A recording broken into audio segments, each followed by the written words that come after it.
सुल्तान राही मरहूम इंडस्ट्री के वो सुल्तान थे जिन्होंने फिल्म इंडस्ट्री को अपने पैरों पर खड़ा किया। उनकी फिल्में ट्रेंड बनी जिसको फॉलो करते हुए प्रोड्यूसर्स और डायरेक्टर्स ने करोड़ों कमाए। सुल्तान राही ना सिर्फ बेहतरीन बल्कि असूल पसंद फनकार थे। उन्होंने कभी अपनी हदूद से बाहर निकलकर काम नहीं किया क्योंकि वो अल्लाह और उसके रसूल की मोहब्बत से सरशार थे। लेकिन एक दफा उन्हें फिल्म में एक ऐसा सीन करना पड़ा जो उनकी तबीयत के बरक्स था, लेकिन प्रोड्यूसर की मिन्नत पर वो सीन करने पर राजी हुए। वो सीन किस अदाकारा के साथ था, सुल्तान राही ने किस आलम से ये सीन करने की इजाजत मांगी और फिर किस तरह सीन के बाद रोते रहे और चंद दिन बाद इंतकाल कर गए, ये सब हम बताएंगे आज की इस वीडियो में।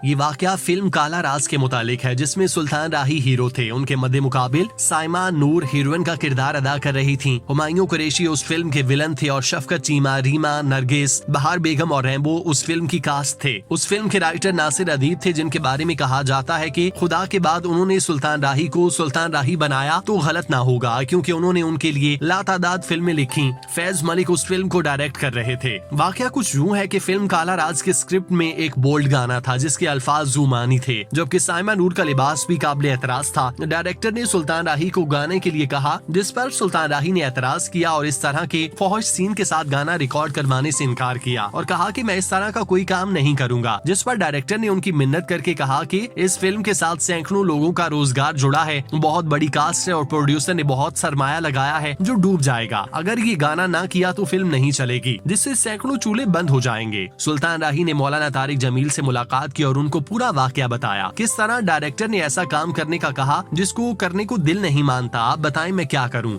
जिस पर मौलाना तारिक जमील ने उन्हें बताया कि ये आपका काम है, आप तो एक दरवेश इंसान है, अल्लाह पाक तो नियत देखता है और आपकी नियत के मुतालिक तो सभी को पता है। इस काम से आपका रिज्क रोटी जुड़ा है, आपके वसीले से हजारों लोगों को मिलता है। इसके बाद सुल्तान राही वो सीन अक्स बंद करवाने के लिए राजी हुए क्योंकि वहाँ मरता क्या न करता वाले हालात थे। आखिरकार उन्होंने गाना रिकॉर्ड कराया। उसी रोज सुल्तान राही का कई फिल्मी सेट इंतजार कर रहे थे क्योंकि वो एक वक्त में कई फिल्मों की शूटिंग्स करते थे। उस दिन उन्होंने सिर्फ वही गाना रिकॉर्ड कराया और घर चले गए। उस रोज सुल्तान राही की अजीब सी कैफियत थी। कहते हैं कि वो घर जाने के बाद अल्लाह के हुजूर सजदा रेज हो गए और ज़ारो कतार रोते रहे, अल्लाह से अपने गुनाहों की तौबा और बख्शिश की दुआ मांगते रहे। ये फिल्म काला राज तो मुकम्मल हो गई मगर सुल्तान राही की जिंदगी पर इस वाक़े का गहरा असर हुआ क्योंकि इस वाक़े के कुछ दिन बाद ही उनको गुजरावाला में बेदर्दी के साथ कत्ल कर दिया गया। यूं ये फिल्म उनकी जिंदगी में रिलीज ना हुई बल्कि उनकी वफात के बाद रिलीज हुई।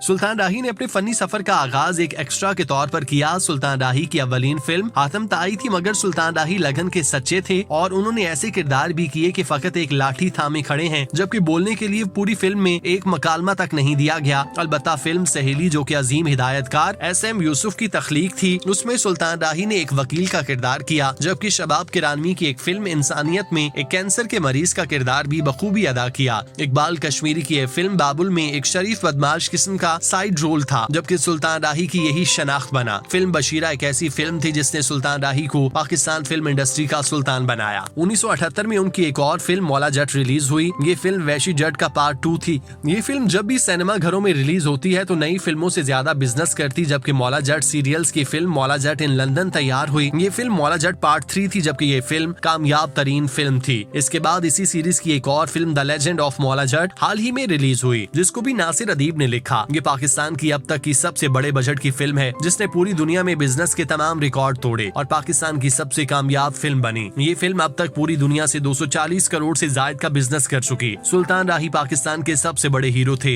उनके बाद कोई भी उनका हमपल्ला नहीं बन सका। उनके कत्ल के बाद पाकिस्तान फिल्म इंडस्ट्री बंद होकर रह गई। वो वाहिद हीरो थे जिनका नाम Guinness book of world record में दर्ज है। उन्होंने एक वक्त में 20 से ज्यादा फिल्मों की शूटिंग करके आलमी रिकॉर्ड कायम किया। एक वक्त था जब बॉलीवुड की तमाम हीरोइंस उनके साथ काम करने की ख्वाहिश रखती थी, क्योंकि जो हीरोइन एक दफा सुल्तान राही के मद्दे मुकाबिल कास्ट हो जाती उसका हिट होना लाजिम था। सुल्तान राही एक अल्लाह लोक इंसान थे। अगर उनकी जिंदगी के मुख्तलिफ पहलुओं पर बात करें तो उनके बच्चे बताते हैं कि वो अक्सर रात को एक काले रंग की चादर लेकर निकल जाते थे और मुख्तलिफ दरबारों पर हाजिरी दिया करते। कहते हैं जिस रोज उनका कत्ल हुआ, उनकी मैयत लाहौर लाई गई तो बहुत सी बेवा खवातीन रोती बिलकती और बैंड करती आई और उनके घर पहुंची। बैंड करके कहती हैं कि आज हम फिर से बेवा हो गईं, क्योंकि आज फिर हमारे सर से साया उठ गया। सुल्तान राही ने हमारे महाना वजीफे लगा रखे थे, वो हमारे बच्चों के कफील थे। सुल्तान राही ने कई यतीम बच्चियों के सर पर हाथ रखा और उनकी शादियां करवाई। उनकी जिंदगी में इस्लाम गालिब था। उन्होंने स्टूडियोज में मसाजिद तामीर कराई जहां 5 वक्त अजान होती और बाजमात नमाज अदा होती। उनके मुतालिक मशहूर था कि जब शूटिंग के दौरान अजान होती तो वो शूटिंग रोक कर बाजमात नमाज पढ़ते और अगर किसी वक्त शूटिंग में वक्फा आ जाता तो वो सबको इस्लाम की तबलीग करते और इस्लाम की दावत देते। अल्लाह पाक उनके दराजात बुलंद करे और उनको करवट करवट जन्नत नसीब करे, आमीन।